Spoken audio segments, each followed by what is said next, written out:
네, 축복합니다. 오늘 말씀은 나를 긍휼히 여기시는 하나님. 자, 에레미야가 2장 20절에서 23절까지 세 구절 우리 한 목소리로 쭉 한번 선포하십니다. 에레미야서 2장 20절에서 22절까지 쭉 세 구절 읽습니다. 시작. 여호와께서 보시옵소서. 주께서 누구에게 이같이 행하시는지요? 여인이 어찌 자기 열매 곧 그들이 낳은 아이들을 먹으며 제사장들과 선지자들이 어찌 주의 성소에서 죽임을 당하오리까? 늙은이와 젊은이가 다 길바닥에 엎드려졌사오니 내 처녀들과 내 청년들이 칼에 쓰러졌나이다. 주께서 주의 진노의 날에 죽이시되 긍휼히 여기지 아니하시고 도륙하셨나이다. 주께서 내 두려운 일을 사방에서 부르시기를 절기 때 부름을 무리를 부름같이 하셨나이다. 여호와께서 진노하시는 날에는 피하거나 남을 자가 없나이다. 내가 낳아 기르는 아이들을 내 원수가 다 멸하였나이다. 네, 할렐루야. 자, 우리 에레미야가 계속 하고 있는데요. 에레미야가는 히브리 말로 에카입니다. 슬프다. 뭐 한마디로 하면 뭐 이런 감탄사, 슬프다, 뭐 이런 거예요. 이제 히브리 말로 에카인데 우리 말로 에가, 그래서 발음이 비슷하죠. 번역이 잘 된 것 같아요. 에카, 고통스럽다, 슬프다. 자, 에레미야에게는 눈물의 책이고 슬픔의 책인 에카입니다. 유다의 최대의 암흑기죠. 나라가 망했습니다. 바벨론이 침공했고 성벽이 다 불탔고 성전이 파괴되고 젊은이들은 다 포로로 잡혀가고 처녀들은 소망이 없고 눈물의 시대다. 에카, 슬프다. 자, 그런데 에레미야는 지금 슬픔과 수치다. 그 슬픔과 수치를 고통스러워하는 여자가 말하는 방식, 여인의 방식으로 오늘 이 시, 애가 그랬으니까 시편같이 시의 형태로 우리에게 말하고 있습니다. 지금 유다가 왜 이렇게 슬퍼하는가? 왜 이렇게 슬픔을 당하였는가? 지금 예레미야는 유대인들이 여성으로 의인화했어요. 여성 가장 약자의 표현이지 않습니까?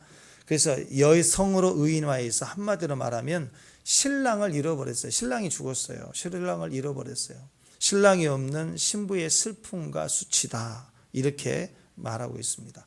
그러니까 모든 것의 절망과 가장 고통과 수치를 신랑을 잃어버린 신부의 모습으로 표현하고 있는데 지금 우리의 모든 수치는 이렇게 표현하고 있죠. 모든 사람이 그의 벌거벗었음을 보았다. 그러니까 한번 생각해 보세요. 신부는 결혼식 날 신부는 단장하죠. 그잖아요. 요즘에는 뭐 한 두세 달 전부터 살 빼고 막 이렇게 하잖아요. 그리고 당일날 막 아침부터 막 화장 다 하고, 그렇죠? 신부 단장하고 예복도 가장 좋은 옷을 입고 그러잖아요. 근데 신부의 입장에서 특히 남자도 아니고 여인이 벌거벗김을 당했다, 벌거벗겨졌다, 이런 표현은 너무나도 큰 고통이고 수치죠. 수치, 부끄러움입니다. 신랑이 없는 신부가 최고의 수치를 당하였다. 이런 모습으로 에레미야가 우리에게 말해주고 있습니다. 그래서 벌거벗겨진 신부 유다는 지나가는 사람들이 볼 때마다 이제 업신여기고 조소하고 조롱하고 가더라. 남은 자들은 끌려간 사람도 그렇고 남아있는 남은 자들은 비루들이잖아요. 가난한 자, 소외된 자들, 약자들. 그 사람들은 계속해서 유다가 망했다 하는 그 망했다는 표현을 수치스럽게 조롱을 했다라는 것입니다. 구약 성경을 보면은요, 히브리 사람들은 하나님의 말씀을 읽고 해석할 때 히브리 사람 스스로를 자기들을 남자가 아니라 여자로 묘사를 합니다. 자, 예를 들어서 잠언에 가장 이런저런 말이 막 지혜가 많이 나와 있지만 잠언 제일 마지막 장 31장 가면 현숙한 여인이죠. 솔로몬이 얼마나 많은 여자를 만났어요. 우리가 알지만 솔로몬이 망하게 된 이유 중에 하나가 정략 결혼으로 수많은 신부들과 아내들을 맞이할 때 그 나라들의 각종 신들을 다 가지고 왔죠.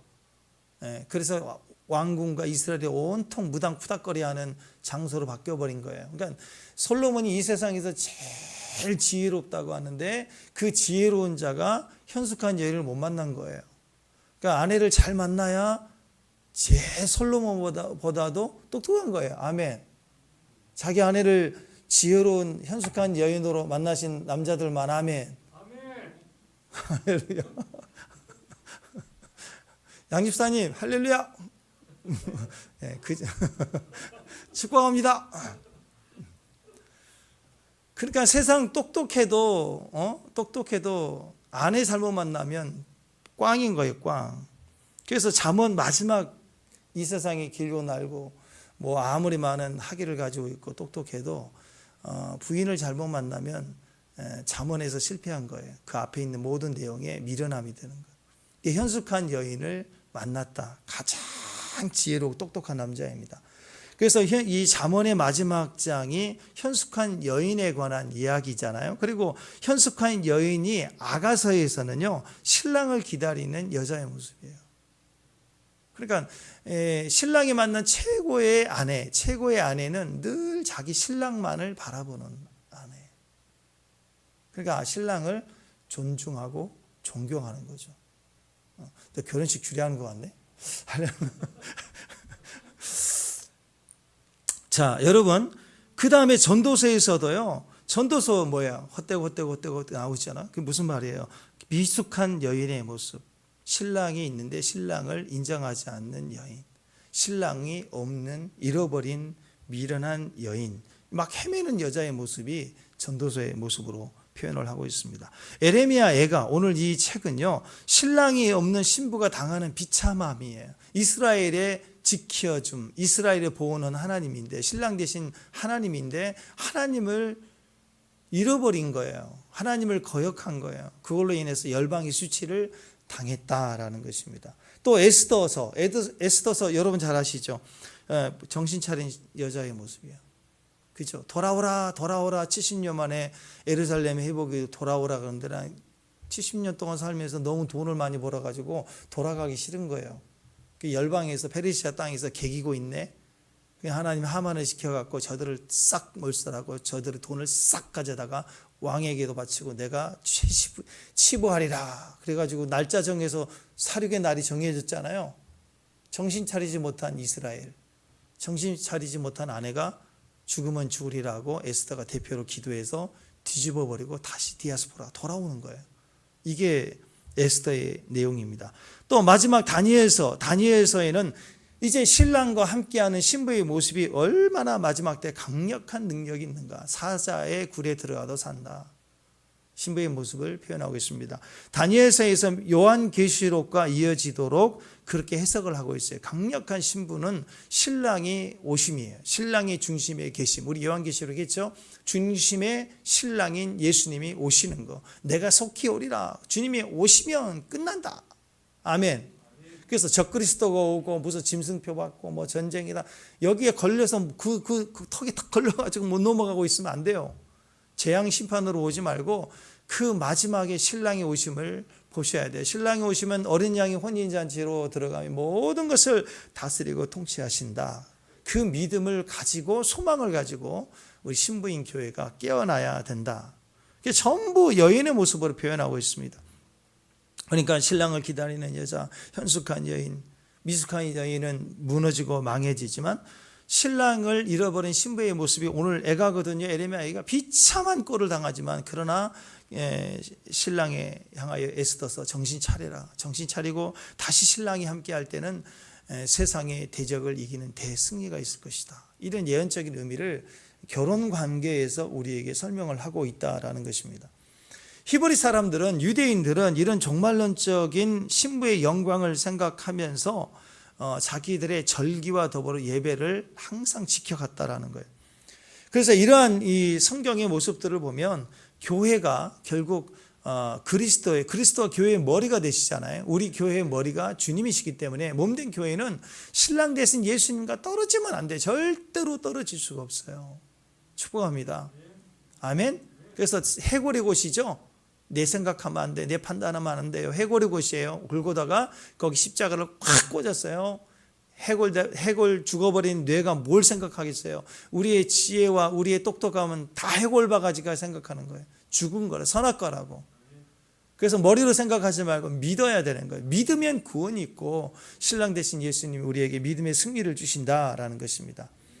축복합니다. 그래서 에레미야 에가를 통해서 나라를 잃어버리고 다 잃어버린 비참함 속에서 에레미야가 울면서 시를 쓰면서 신랑 나는 죽어도 신랑은 다시 오신다. 신랑이 다시 오신다. 신부단장해라. 아직도 안 끝났다. 그죠? 예. 주님이 끝내시기 전까지는 끝난 게 아닙니다. 그래서 우리는 신랑을 더 사모하고 기다려야, 신랑만 오면 돼요. 오면. 그래서 에레미야 에가는 신부단장하라고 실패한 신부의 모습에 비참함을 계속 우리에게 경고하고 있는 것이에요.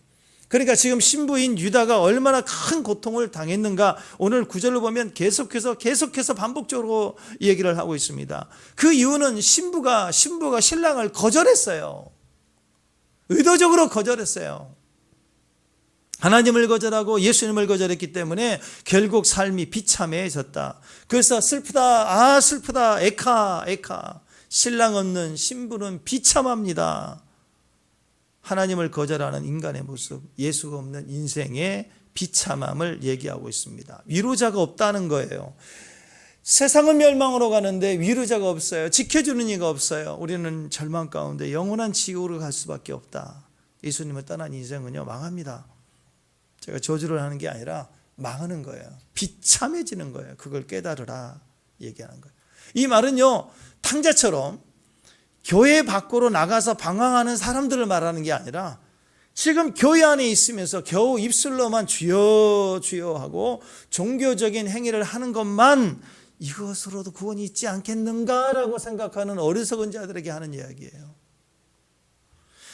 예수님께서요, 나더러 주여 주여 하는 자마다 다 천국에 들어갈 것이 아니다 그랬어요. 세상 밖의 사람들을 두 번째 치더라도 우리 자신이죠. 이미 구원받았다고 생각하고 이미 교회 안에 다닌다고 하는데도 그냥 겨우 주일 성수하면 되는 거 아닌가라고 그냥 입술로만 주여 찬송하고 섬기고 타성에 저질러서 그냥 그렇게 살아가는 거예요. 정신 차리라는 거예요. 오늘 이스라엘이 얼마나 멸망했는가, 얼마나 비참해졌는가를 다시 우리에게 경고를 합니다. 입 문제가 아니라 삶의 문제예요. 이 혀의 문제만으로 끝나지 않아요. 왜? 물론 입이 중요해요. 혀의 권세가 중요해요. 죽고 사는 것은 혀의 권세에 달렸대요. 말이 중요한 거 알아요. 그러나 입만 있으면 안 돼요. 어떤 분이 천국에 갔더니 사람 없고 입만 있다 그러잖아요. 입하고 손바닥하고 발바닥만 있대. 발바닥은 주일날 왔다 갔다 하고 손바닥은 찬송하고 입만 주여주여 해서 왔대요. 웃기는 이야기지만 삶이라는 거죠. 우리 삶에. 우리의 존재가 귀하기 때문에 여러분 하루하루 살아가는 인생살이가 귀한 거예요. 하루하루 여러분의 현장, 가정, 자녀, 아이들, 가족 모든 관계 속에 있는 우리 소소한 관계, 이 인생이 다 값지고 귀한 것입니다.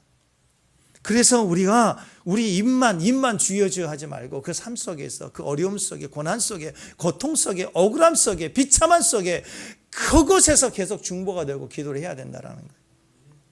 그래서 생각해, 내가 신부로서 합당한 자인가. 오늘 에레미야 에가를 보면서 그 내용 자체는 비참하게 슬퍼 우는 고통소리, 신음소리지만 쭉 읽을 때 우리에게 같은 메시지를 다른 언어 각도로 말하고 있는 거거든요. 메시지는 뭐예요? 너는 신부로서 합당하냐? 너가 정결한 그리스도의 신부인가? 우리에게 질문을 하고 있다는 것이에요. 예레미야가 나라 망하고 심판받는 고통 속에서 이렇게 탄식하면서 계속 우리에게 글을 남기고 시를 남기며 우리에게 질문을 합니다. 그래서 이 말씀에 아멘하면 칭찬이고 잘못하면 정신 차려라 하고 우리에게 울면서 우리에게 통곡하고 있는 거예요. 신부가 할 일이 무엇입니까? 신랑의 능력과 사랑을 믿고 의지하는 거예요. 이거 하나밖에 없어요. 신랑의 능력을 믿으세요. 아멘. 신랑의 사랑을 믿으세요. 아멘. 아멘 하셨어요? 예. 내 눈에 진짜 저 바보같이 생겼어도 우리 신랑이 능력이 있다 믿으셔야 돼요. 아니, 아멘을 안 하시네. 나보다 월급을 적게 받고 들어와도 어쨌든 신랑은 능력이야. 신랑한테 매일 날마다 나에게 능력을 보여주세요. 돈도 벌어와 그러지 말고 능력을 보여주세요. 능력을 보여주세요. 매일 저녁 해보세요. 엄청나게 벌어올 거예요. 예언합니다. 인정하라고 이 바보 같은 게 뭐 이러지 말고 그럼 진짜 바보 돼요. 인정해 주세요. 그리고 나만을 사랑한다. 내 신랑은 나만 사랑한다를 믿어요. 나라를 바꾸거든요. 우리 사사기에 있죠. 레위인 아내 보세요. 세상 불황자들이 밖에서 죽이려고 달려오니까 자기 신부를 던져버렸네.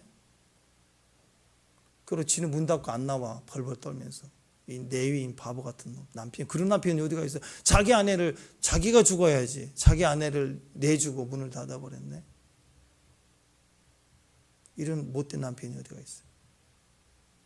근데 그 다음날 아침에 새벽에 문 열고 나가보니 그 안에는 밤새 불황자들에게 유린당하고 자기 남편이 있는 그 집 문턱까지 기어와서 거기서 죽었죠.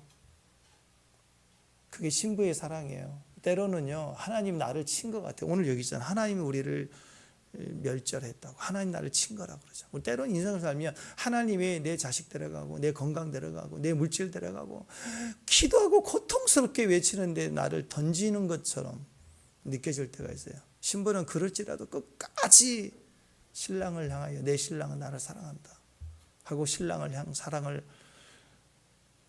가지고 나아갈 때 그게 나라를 뒤집는 대사건이 되지 않잖아요. 그죠?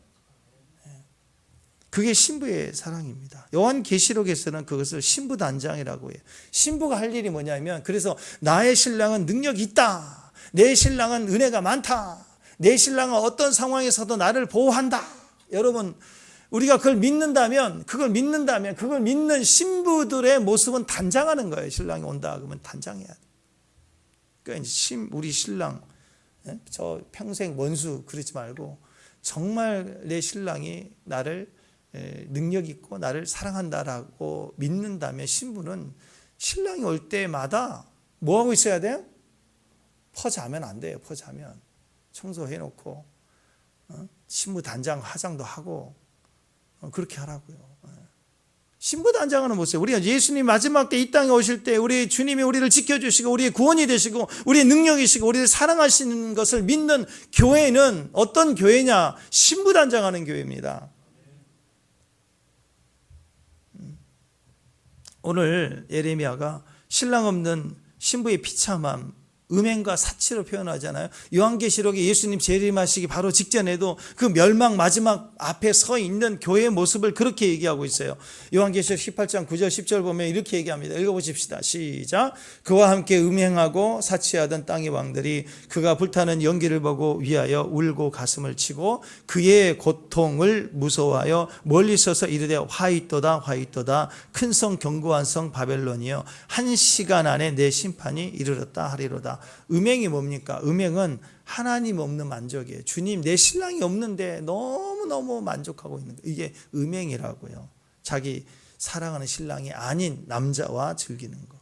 신랑이 없는 만족, 예수님 없는 만족, 그게 음행입니다. 만족이 안 되죠. 그건 쾌락이고 쾌락이에요. 사랑이 아니에요. 그러니까 그런 쾌락을 할 때 사치하게 된 거예요. 사치. 음행은 반드시 사치하게 돼 있어요. 꾸미고 치장하고 화려하게 하고 가짜니까 가짜는 진짜같이 보여야 되잖아요. 막 사치하고 다니는 거예요. 다른 것으로 물 채워가는 거. 음행과 사치는 같이 가는 것입니다. 그래서 신랑 없는 만족. 왜 신랑 없는 신부의 모습은 비참해지죠. 그러니까 신랑 있는 것처럼 보이려니까 음행해야 되고 다른 것을 채워야 되고 그리고 행복한 척 보여야 되니까 사치하게 돼 있는 거예요. 마지막 때 그 모습으로 가고 있는 거예요. 근데 거기서 여자가 괴로워하는 모습, 그 고통스러운 모습 속에 오늘 예레미야 예가는 우리에게 다시 여호와께 돌아와야 된다. 정결해야 된다. 그리고 신부단장하라 라고 얘기를 하고 있습니다. 아가서에서는 정신 차려 그랬죠. 기억하십니까? 아가서 정신 차려. 정결한 신부의 옷으로 차려 입어라. 정신 차려. 지금 오늘 정신 차리면 돼요. 정결한 신부로 우리가 옷을 차려 신부의 예복을 입어야 됩니다. 자, 오늘 예레미야가 고통스럽게 슬퍼하면서 에카를 이렇게 시로 부르는 이유가 거룩한 신부로 신부단장 하라라는 절망 속에서 우리에게 주시는 메시지라는 거죠. 왜? 곧 있으면 신랑이 오니까. 예수님이 다시 오신대요. 재림이 약속되어 있습니다. 신랑이 오시기 전에 거룩한 신부로 신부단장한 진짜 신부인 교회만이 신랑이 오실 때 그때만이 어린 양 혼인잔치 들어갈 수 있어요. 지금 몰라요. 지금은 다 똑같은 교회 같아요. 다 같이 믿는 사람 같아요. 근데 결혼식이 되면 예복을 입은 자만 들어갈 수 있대요. 그러니까 지금 그 예복을 입으려면 그때 입혀지는 게 아니라 지금 단장하고 입어야 되는 거예요. 그리스도로 옷을 입어라. 아멘? 날마다 우리의 삶이 신부단장의 삶이 되어야 됩니다. 그때는 알곡과 가라지를 가를 때라는 것이죠. 그때는 양과 염소가 갈라진다는 거예요. 정결한 신부로 준비된 신부는 환영받고 영접받고 영광을 입게 되고 어린 양 혼인잔치에 참여하지만 그렇지 못한 신부, 가짜 신부들은 내침을 당한다. 울며 슬피 운다. 이렇게 얘기하지 않습니까? 그래서 교회는요, 결혼을 앞두고 있는 신부, 신랑을 기다리는 신부의 모습과 같이 그렇게 정결함을 위해서 나가는 교회가 진짜인 거예요. 진짜 우리가 찬양할 때요, 진짜 신부를 신부다운 신부 수업을 하고 단장을 해야 됩니다.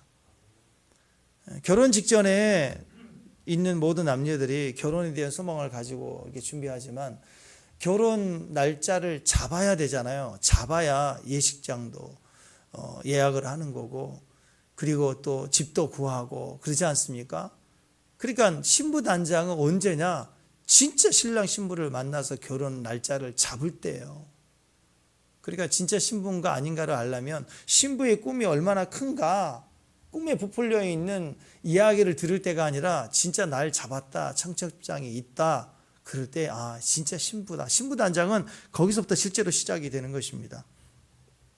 그래서 이 여자들이 예수 믿기가 참 편한 것 같아요. 왜냐하면 신부단장이니까, 신랑단장 그런 거 없잖아요. 남자들보다 여자들이 더 신부의 경험 차원에 있어서 예수님을 기다리는 신부의 모습으로 더 신앙을 준비하는데 더 많은 느낌이 있지 않을까 싶습니다. 특별히 예레미야 애가 이 책을 계속 우리가 묵상할 때 아름답게 단장된 신부의 모습으로 돌아가라라는 메시지를 다 기억하고 오늘 이후로 이 메시지 예레미야 애가를 다 볼 수 있기를 바랍니다. 오늘 말씀 20절에서 21절까지 봤는데요, 하나야 딱 신랑이 없는, 하나님 임재를 잃어버린, 신랑의 임재를 잃어버린 결과가 뭐냐? 자녀들이 죽고 미래가 없대요. 젊은이 늙은이들 처녀와 청년들이 칼에 죽고 쓰러질 뿐만 아니라 세상이 더 이상 소망이 없다는 건데, 젊은이 늙은이 처녀들과 청년들만이 아니라 우리들의 자녀들이, 내 자식이 심판날에 죽게 된대요. 그런데 이게 너무나도 고통스러운 건 내 자녀들이 심판날에 다른 남녀, 청년, 늙은이, 젊은이가 죽은 것처럼 내 자식도 죽는데 어떻게 죽느냐? 칼이 죽는 게 아니라 자기 부모가 자기 몸으로 난 아이들을 먹었대요. 얼마나 고통스러워요. 여기서 그들이 낳은 아이들이라고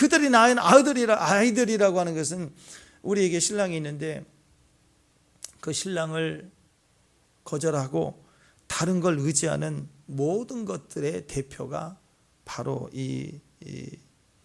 그들이 낳은 아이들입니다. 그러니까 사실 인간에게는요, 자식 사랑, 자식 의지하는 게 제일 커요. 인간에게는 자식 못 이기거든. 그래, 자식의 의미는 그냥 내 자식이 아니라 내가 그거 없으면 절대 안 돼라고 애착을 갖고 있는, 붙들고 있는 대상의 대표성이 바로 자기 자녀입니다. 신랑 대신 예수님만을 붙들어야 되는데 자식 사랑하지 말란 소리 아니에요. 자식을 사랑하는데 의지하는 거예요. 의지. 그냥 자녀 때문에 벌벌 떨어 아무것도 못하는 거.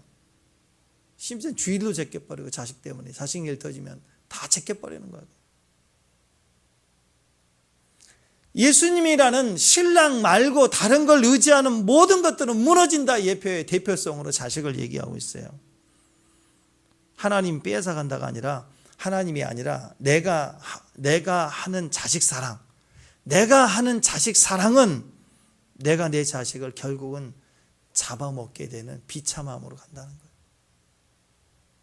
그러니까 여러분, 생각해 보세요. 내가 하나님보다 내 자식 더 사랑할 수 있어요? 요셉 그랬잖아요. 요셉. 야곱이 사랑하니까 형제들에게 왕따 당하고 비참해지잖아요. 야곱이 키워봐야 그냥 집안에 이쁜이밖에 안 된다고. 하나님이 키우니까 총리 되잖아요. 그러니까 주님 안에서 내 자식도 사랑하고 주님 안에서 나의 소유와 환경들을 믿고 의지하는 거예요. 근데 주님 빼고 이게 주님과 세상 어떤 대상이 이렇게 비교가 되고 있다라고 하는 것은 우상입니다. 거기서 무너지는 거예요. 다 뺏겨요. 내가 하는 자식 사랑은 하나님이 하시는 자식에 대한 사랑을 가진 사랑이 아니라 내가 사랑하는 자식 사랑은 나 때문에 자식이 죽어나간다고. 신랑의 임재가 없는 결과 자녀들은 다 죽고 미래가 없다 그거예요. 이것이 죄의 결과입니다. 비참함입니다. 그럼 20절 다시 한번 봐요. 20절. 자, 앞을 보고 시작.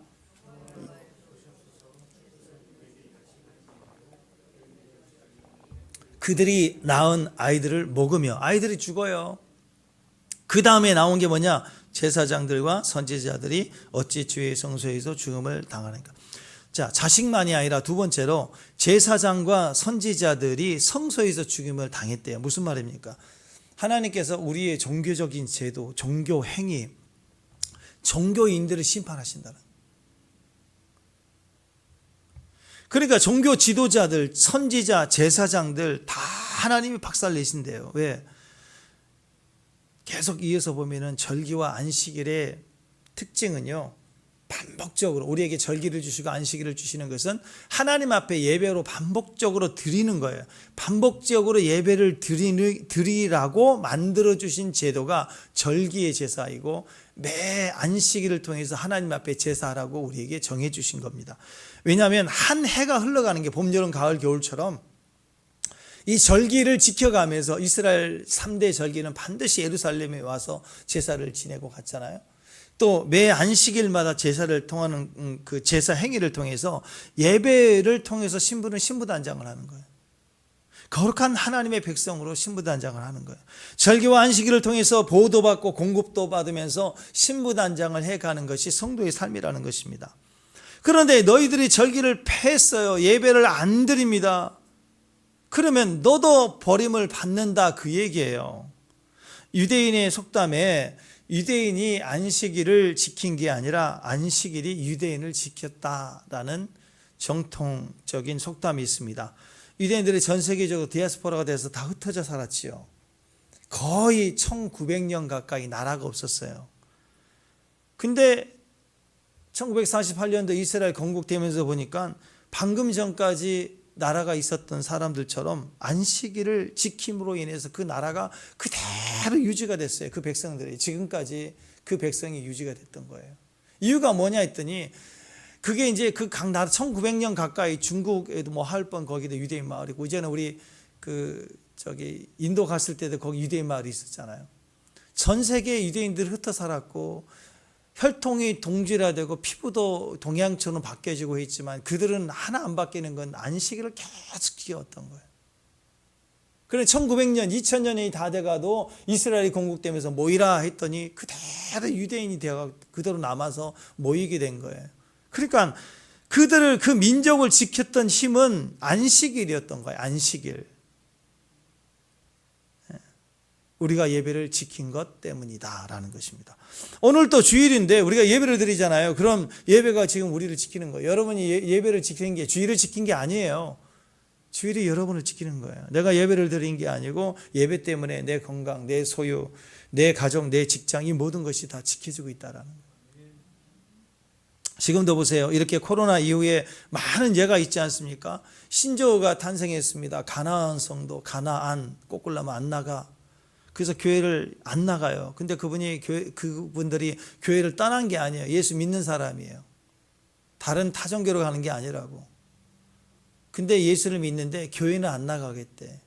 이 가나안 성도가 너무너무 많아졌다고 하죠. 예배를 떠난 사람들. 불행하지만 망합니다. 타협하는 거예요. 진짜 확실하게 말할 수 있는 건 환경적인 변화를 빼고서라도 이미 그들에게는 임재가 망했고 예배가 소멸됐고 기도가 사라졌고 점점 세상이 되어져 가고 그 사람들 안에 있는 예수는 망한 거예요.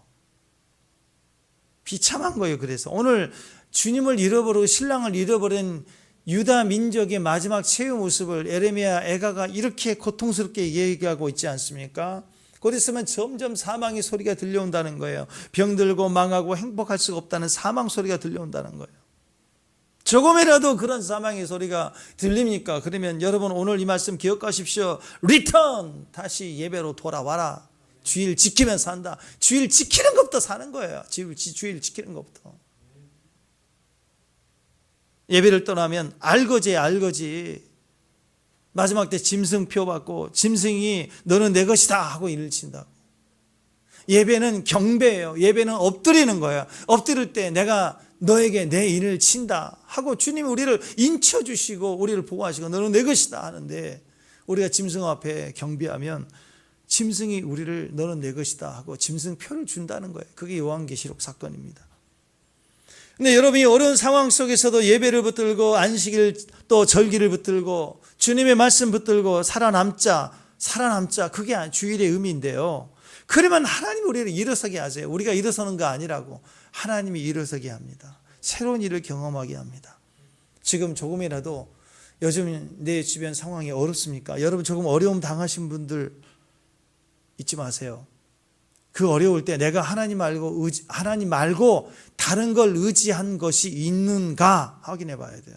지금 그 어려움이라고 하는 것은 신랑 말고 의지했던 모든 것들을 무너뜨리는 시간입니다.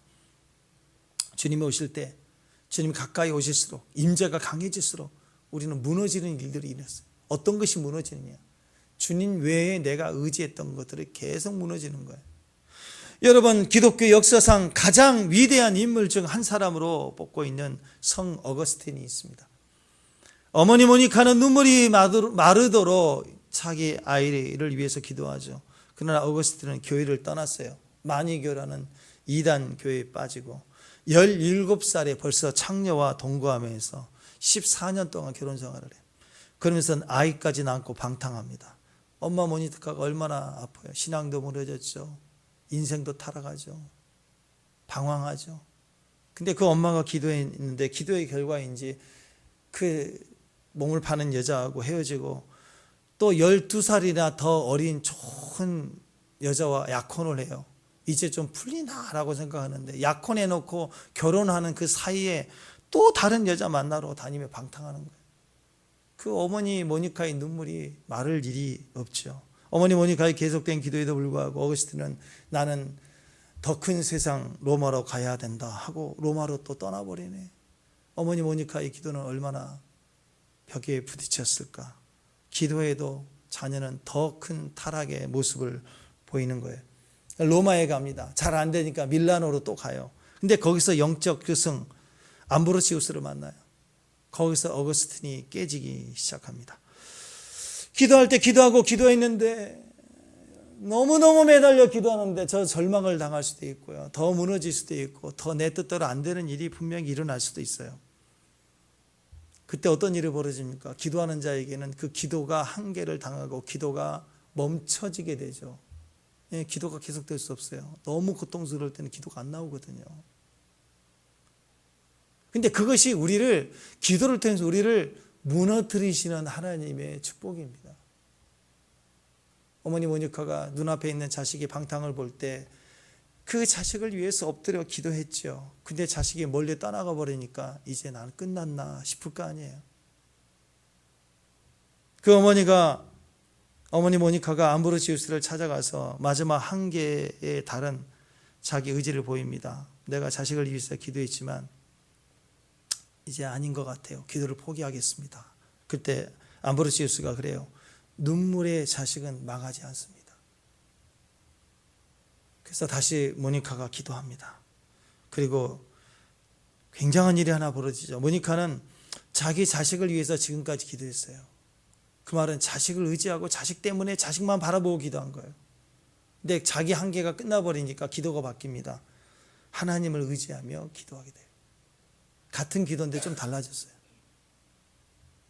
그랬더니 어거스틴은 세상을 의지하며 세상을 위해서 막 열심히 뛰었는데 갑자기 어머니 모니카가 자기를 위해서 기도한 게 하나님을 의지하고 기도하니까 변화가 일어나기 시작하는데 어거스틴이 세상을 의지했던 것이 무너지고 하나님을 의지하는 사람으로 바뀌어버려요. 신기하죠? 그 문제, 그 환경 붙들고 하나님 기도하면 저만치 가요. 더 멀리 가요. 더 안 되는 것 같아요. 근데 거기서 포기되고 끝났구나 하고 다시 마음을 새롭게 해서 주님 붙들고 기도하니까 무슨 나하고 경쟁을 하듯이 엄마의 기도와 정반대로 갔던 그가 다시 하나님을 의지하는 사람으로 바뀌는 거예요. 32살이 되던 어느 날 여름이라고 해요. 밀라노 정원에 있는데 밖에 아이들이 막 노래하면서 콧노래 소리가 들리는데 펴서 읽어라 하는 소리가 들리는데 꽂혀요. 그래서 혹시 성경인가? 옆에 있는 성경 말씀을 탁 펼쳐서 탁 보는데 그 말씀이 낮과 같이 단정히 행하고 방탕하며 술 취하지 말며 음란하거나 토색하지 말며 다투거나 시기하지 말고 오직 주 예수 그리스도 옷 입고 정욕을 위하여 육신의 일을 도모하지 말라. 로마서 13장 13절 14절 말씀이 탁 들어오는데 어거스틴은 그때 그 다음 구절 이상을 읽을 필요가 없다. 왜? 답을 찾았어요. 거기서 꼬꾸라지기 시작합니다. 성 어거스틴이 참회록을 씁니다. 지금까지라도 가장 위대한 성인 중에 한 사람이라고 표현한 일이 일어난 거예요. 이때 어거스틴의 변화는 대충 깨닫고 후회하고 반성했던 게 아니에요. 전부가 무너진 거예요. 전부가. 그래서 다 무너져야 된다고. 다 무너져야 주님을 전적으로 붙들 수 있는 사람이 돼요. 대충 무너지고 대충 깨닫고 대충 은혜 받으면 자기 속에 내 자신은 시퍼렇게 살아있어가지고 자기 정욕과 힘과 뜻대로 할 걸 다 하면서 하나님도 살아간다고 하는 일을 엉터리 같은 일이 벌어진 거예요. 회개는 내 자신의 일부가 꺾이는 게 아닙니다. 내 자신의 작은 일로 시작됐을지 모르지만 회개는 전부를 꺾어내는 거예요. 전부를 무너뜨리는 거예요. 우리 삶에 갑자기 모든 게 무너지는 일들이 일어날 때 전체가 다 흔들리고 기도에도 답이 없고 예배도 점점 형식으로 되어지고 큐티도 겉돌기 시작하고 새벽에는 계속 쿨쿨이고 그런데 다 쓰러지고 집안도 다 뿔뿔이 흩어져 버리고 나로부터 내 자신부터가 내가 싫어요. 막 이런 일이 일어납니까? 뭘 얘기하라는 거예요. 지금 이 모든 상황이 우리에게 메시지를 주고 있는 게 뭐예요? 회개하라. 너를 꺾어라. 너의 일부 생각 어떤 아이디어가 바뀌어야 되는 게 아니라 통째로 꺾이라는 거예요. 통째로 무너져야 된다는. 회개가 뭡니까? 회개라는 것은 나를 100% 부정하는 거예요. 이전에 내 모든 것을 다 부정하는 겁니다. 주님이 옳습니다. 내가 내 전체 중에 80%는 요즘 잘하고 있는데 한 20%는 못했다 싶으니까 이거 시정하겠습니다. 이거 회개가 아닙니다. 내가 했던 모든 것들 그 20%지만 내가 했던 모든 100%가 다 부정합니다. 주님, 저 20%만 회개합니다. 이건 회개가 아니에요. 자, 보세요. 제가 늘 얘기하잖아요. 시원한 콩나물국을 끓였어요. 김치 콩나물국을 보글보글. 진짜 맛있어요. 먹고 싶은 거예요. 근데 F킬러가 어떻게 뭐 하나 지나가다 뿌리려다가 어떻게 하다 보니까 푹 들어가 버렸네. 한 방울. 그럼 이만한 솥에 F킬러 한 방울 뿌리는 게 뭐 1%도 안 되겠죠. 그리고 위에만 좀 잠깐 뿌려져 있을 거라고 생각하니까 밑에는 아직 섞이지 않으니까 막 반 나르고 밑에 거 먹어야 되나요? 그러면 안 되죠. 식당 하신 분도 그렇게 팔면 안 되죠. 그 못 먹는 거예요. 버려야 되는 거예요. 1%도 싫은 거예요. 1%도. 우리 몸 건강한데 암세포 한 1%만 넣었다 뺄까요? 몸에다가? 그거 허락하시겠어요? 안 돼요. 우리는 죄는 모양이라도 싫은 거예요. 0.0001%라도 안 돼. 코로나 바이러스도 안 되고 암세포도 안 되고 부정은 안 되고 죄는 안 되고 음란도 안 되고 그 어떤 것으로도 나에게 1%라도 0.001%라도 들어오면 나는 주님, 나는 죄인입니다. 나는 환자입니다. 나는 병자입니다. 그래요. 여러분 병원에 가서 암 말기 환자로 진단을 받으면 머리부터 발끝까지 암으로 가득 차서 말깁니까? 장기 일부분이 그 크기와 상태가 그러면 암 말기 환자가 되는 거예요. 그것 때문에 죽잖아요. 암 환자가 머리에서 발끝까지 다 병이 들어 죽는 게 아니잖아요. 장기 한 부분이 들어가면 죽잖아요. 하나가 망하면 다 죽잖아요. 죄는 모양이라도 버려야 되는 거예요. 나는 완전히 주님 제로입니다. 조금이라도 교만하면, 조금이라도 내 안에서 세상이 들어와 있다면 주님 앞에 기도할 때 주님 저는 1%만 회개합니다가 아닙니다. 주여 제가 죄인입니다. 저는 망하게 되었습니다.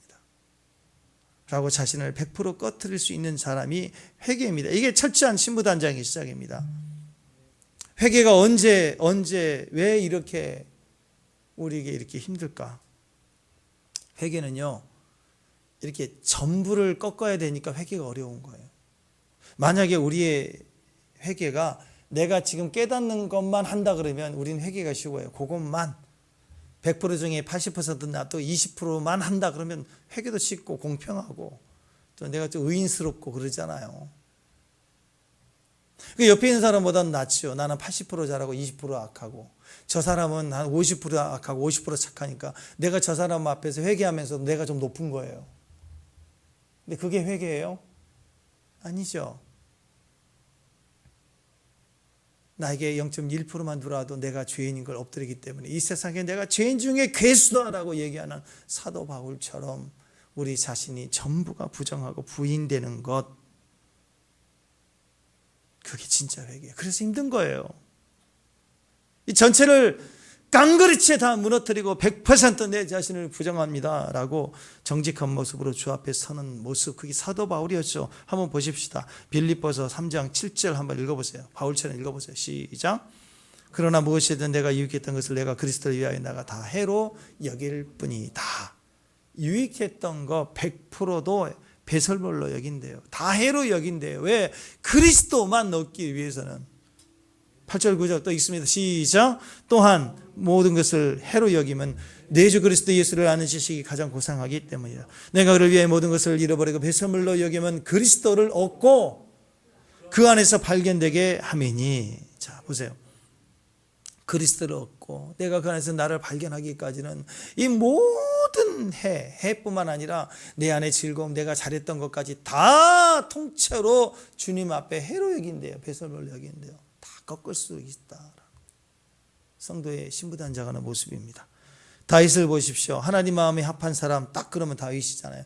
다윗의 진짜 강점이 그거 아닙니까? 역대상 21장에 보면 다윗이 인구조사를 하며 그리고 하나님 앞에 죄를 지었게 됐을 때 그때 네가 당할 재난을, 죄값을 치르라는 거, 그때 다윗이 선택하는 것은요, 나는 비록 죄를 지었지만 맞아도 하나님께 맡겠다.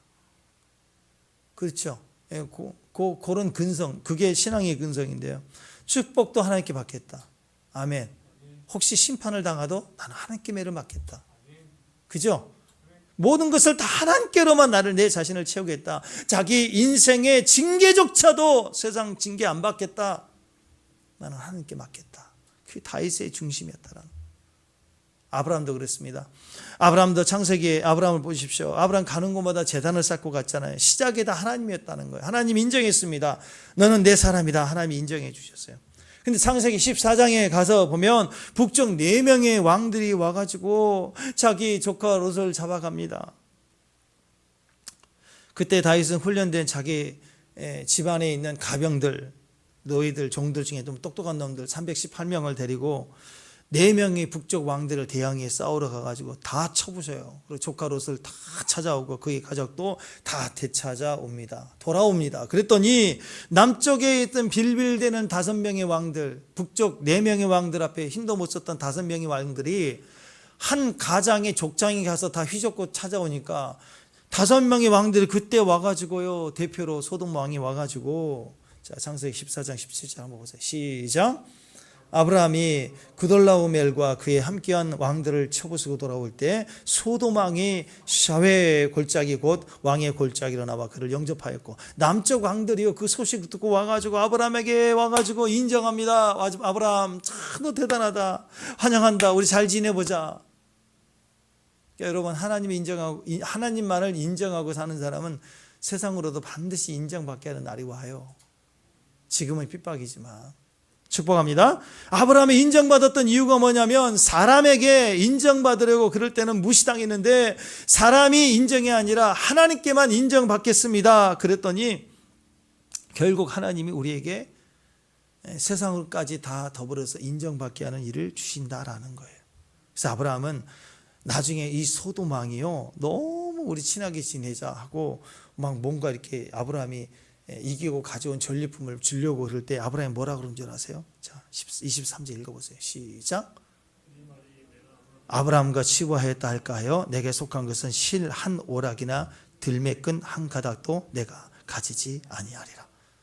나는 하나님이 주신 것만으로 채울 거야. 네가 준 거 받으면 네가 나 부자 되겠다고 할 거 아니야. 요만큼이라도 내가 네 도움으로 됐다고 그럴까 봐 안 받아. 다윗은 고난도 하나님께만 받아. 아브라함은 그래 사람이 준 거 받아가지고 내가 조금 더 인기 올라갈 수도 있지만 그냥 인정해 주는 것으로 끝. 더 이상도 없어. 더 주려고 그래도 아니 나는 하나님께 받겠어. 그런 모습으로 섰다는 거. 이게 신부의 영성입니다.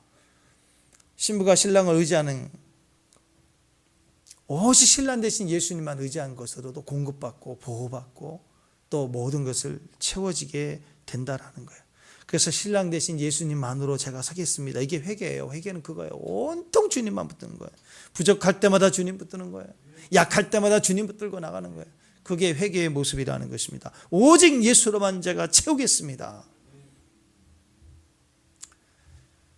자, 그리고 났더니 그 다음에 어떤 일이 벌어지느냐. 신랑이 왕이잖아요. 신부는 왕비잖아요. 왕비를 의미하는 것이, 왕비가 의미하는 것은요, 신랑은 파워고 힘인데 왕비는 영향력입니다. 왕비는 영향력이에요. 그래서 대통령보다 대통령 부인 영향력이 더 세죠. 그렇잖아요. 앞에 막 나서고 뭐 지금도 막 일만 터지면 더 힘 발휘하고 여론을 몰아가고 보면 다 그래요. 그러니까 생각해야 돼요. 자, 이것을 긍정적으로 해석하면 예수님은 우리의 왕이십니다. 아멘. 그러면 그의 신부는 영향력이에요. 그러니까 예수님을 통해서 나타날, 진짜 신부를 통해서 나타날 하나님의 강력한 영향력이 얼마나 강하겠어요. 아멘. 그러니까 진짜 신부가 돼야 돼요. 진짜 신부가 되면 신랑 대신 예수님의 파워가 그 신부를 통해서 그 삶 가운데 나타나게 돼 있다는 거예요. 그래서 여러분, 우리가 진짜 신랑만 붙들 수 있는 신부가 되라. 그게 메시지입니다. 메시지. 오늘 예레미야는 하나님 앞에 모든 것을 잃어버린 슬픔과 탄식으로 에카하고 있어요. 에카 나는 고통스럽다. 그때 우리는 그 말을 뒤집어서 생각해야 돼요. 이 심판은 내가 내 죄를 말미암이고 내가 신부로서 신랑을 거절했던 결과이기 때문에 그 당한 죄는 당연한 것이죠. 그러니까 우리가 그때 구할 수 있는 것은 주여 나를 긍휼히 여겨주세요. 나는 살 수가 없습니다. 긍휼히 여겨주세요. 왜냐하면 조그만 거라도 1%라도 내가 한 게 있으면 주님 이거 기억해 주세요. 그래야 되는데 죄로 말미암아 죽을 심판에 들어갈 우리는 하나님 앞에 자신을 증거할 만한 착함이 선이 없는 거예요. 우리는 선이 없죠. 아멘. 아멘. 나폴레옹이 자기 부하 중에 한 사람이 탈행했다 붙잡혔어요. 전쟁 중인데 군법으로 다스려야죠. 당연히 시범 케이스로 죽여야 되는 거예요. 그래야 다른 군사들의 사기가 세워지는 거 아니겠어요. 그 아들을 죽이려고 하는데 그 엄마가 소식 듣고 와서 살려달라고 했죠.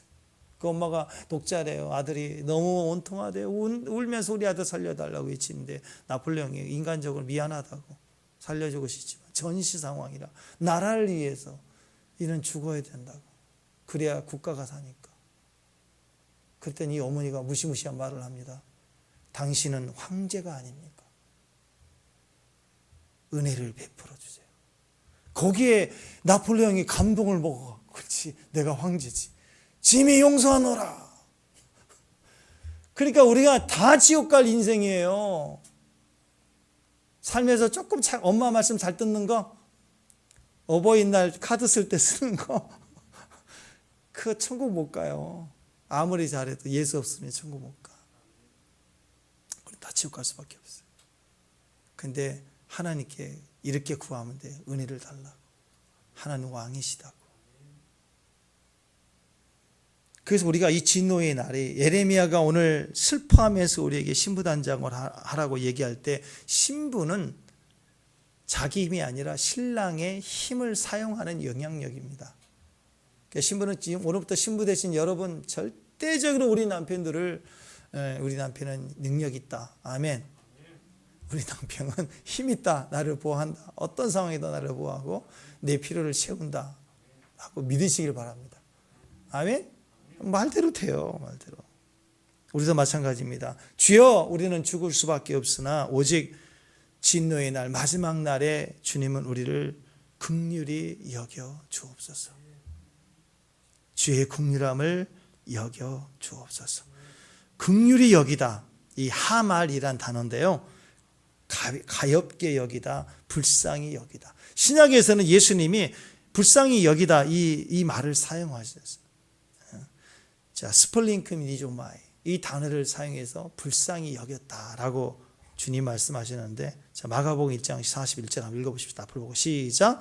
예수께서 불쌍히 여기사 손을 내밀어 그에게 대시며 이르시되 내가 원하노니 깨끗함을 받으라. 불쌍히 여기다. 스플랑크 니조마이. 불쌍히 여기면 은혜를 주시면 살아요. 신약에요. 이 스플랑크 니조마이가 복음서에 16번 나오는데 선한 사마리아 비유 그때 비유할 때만 빼고 15번마다 기적이 일어났어요. 그래 주님이 우리를 긍휼히 여기시고 내가 너를 불쌍히 여긴다라는 상황만 되면 기적이 일어나게 됐어요.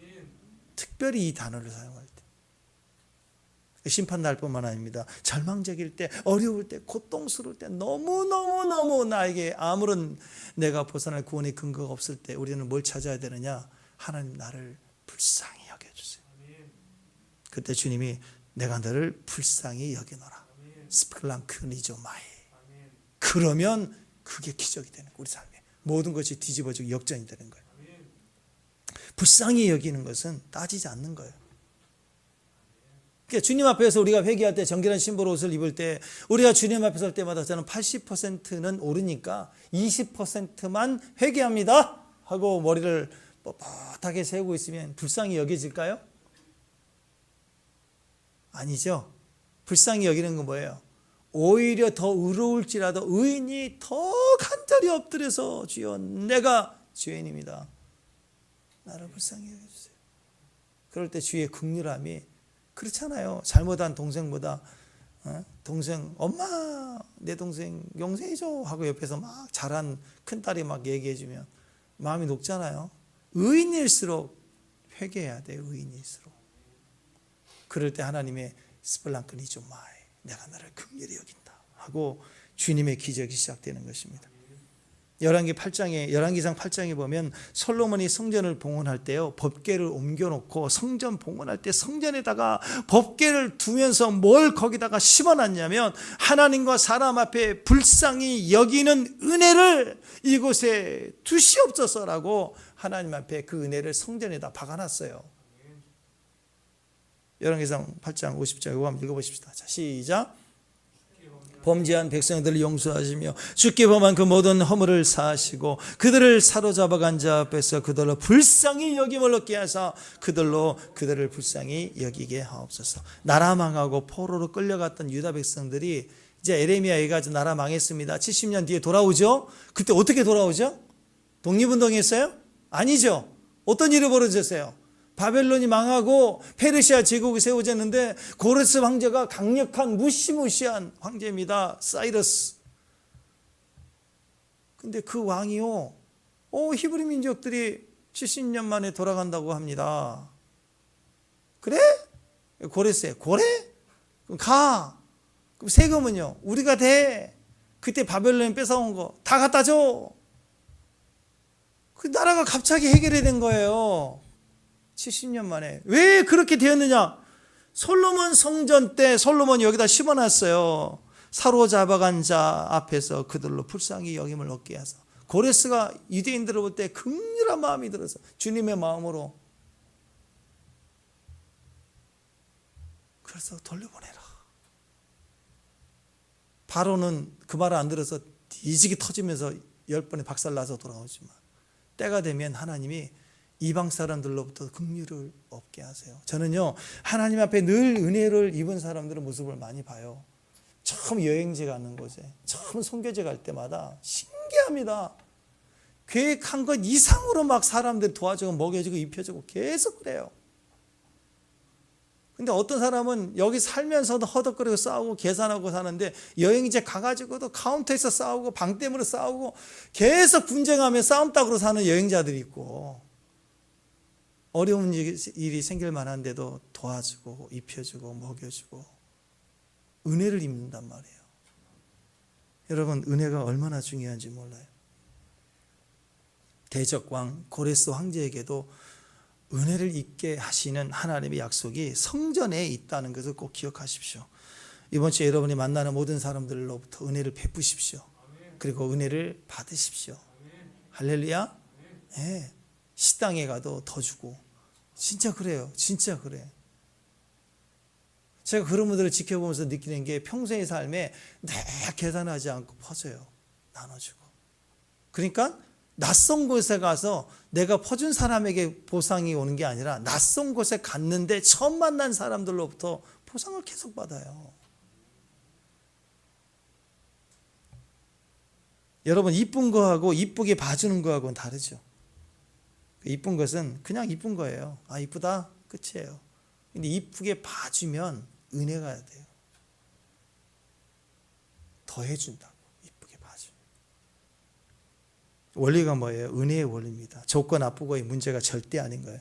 주인이 불쌍히 여기면 되는 것이에요. 불쌍히 여김을 받는 게 최고의 은혜이고 선물입니다. 오늘 주님 앞에 불쌍히 여기는 하나님의 그 은혜가 임하실지어다. 아멘? 네. 하나님은 나를 불쌍히 여겨준대요. 성전에 심어놨대요. 오늘 기도할 때마다 주님, 여러분의 눈물과 땀이 쏟아지는 성전의 제단의 기도, 여러분 가정 제단 쌓을 때마다 은혜로 기도하십시오. 은혜로 축복하십시오. 하나님이 그 은혜를 입게 하실 거예요. 은혜를 입으면 하나님이 우리 가운데 우리를 불쌍히 여김을 우리가 얻게 되면 하나님은 열방을 향하여 선포하실 거예요. 지금부터 저에게 은혜를 베풀리라. 그죠? 하나님께 은혜를 입은 자가 가면 열방에 갈 때마다 모든 사람들이 하나님의 명령에 따라서 그에게 은혜를 입게 돼 있어요. 요셉을 보세요. 오늘 솔로몬 성전에 솔로몬이 기도로 하나님이 긍휼함을 은혜를 주세요라고 은혜를 받았잖아요. 똑같아요. 그 아버지 야곱이 사랑하는 막내 아들을 위해서 채색 옷을 입히고 은혜를 입혔더니 형들은 찢어버렸어요. 화가 나가지고. 근데 그건 기름 부음이었기 때문에 그 속에 그것이 어노인팅으로 인정받고 은혜로 입혀진 건 찢을 수가 없죠. 옷은 찢을 수 있지만 그 존재와 신앙을 찢을 수가 없는 거예요. 그랬더니 팔려서 보디발 가정으로 애굽으로 팔려 나갔지만 가는 곳마다 입혀진 은혜의 열매들을 사람들이 보죠. 요셉이 계속 형통할 수밖에 없는 거예요. 왜? 옷은 찢어졌는데, 노예 옷을 입혀놨는데 그 안에 입혀진 기름 부음은 계속 나타날 수밖에 없는 거예요. 성전에서 은혜를 받은 대로 세상에 가서 그 은혜를 여러분이 입게 된다라는 거예요. 그러니까 기도가 중요합니다. 성전 예배가 중요합니다. 여러분이 있는 자리가 중요한 겁니다. 여러분의 고백이 중요한 거예요. 하나님께만 불쌍히 여김을 받으면 하나님이 응령하실 거예요. 열방에 선포하실 거예요. 내가 저를 긍휼히 여기노니 저에게 너희들이 은혜를 베풀지어다. 가는 곳마다 하나님의 은혜를 받는 믿음의 종들 되시길 바랍니다. 또 기회라 생각할 때마다 은혜를 베푸세요. 축복하십시오. 떡 하나로 나누십시오. 여러분에게 다 돌아와요. 대접받고 싶은 대로 대접한 대로 다 돌아오게 되어 있는 거예요. 아멘? 네, 온 열방을 향하여 선포하시는 저에게 은혜를 베풀라 하는 주의 음성이 오늘 저희 여러분에게 입혀지는 축복이 있기를 바랍니다. 다 같이 일어나셔서 내 마음의 한 자리 찬양합니다.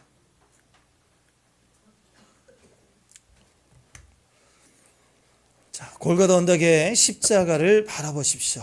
그 십자가는 우리를 대신해서 우리가 매달려 죽어야 되는 사형틀인데 예수님이 우리를 위해서 십자가에 못 박혀서 달리셨어요. 그래서 그 십자가를 바라보면 내가 당해야 될 저주, 내가 받아야 될 심판, 내가 값을 치러야 될 모든 대가를 예수님이 다 지불하셨다는 증거가 됩니다. 아멘. 그래서 모든 것을 어떤 상황에서든 십자가를 바라보십시오. 주님만을 바라보십시오. 아멘. 그 자리, 그 믿음의 자리에서 오늘 저와 여러분이 형통하고 주님이 어떤 일이 있어도 나를 버리지 아니하시는 죽기까지 나를 사랑하신 사랑으로 우리가 서게 될 것입니다. 아멘. 십자가를 바라보면서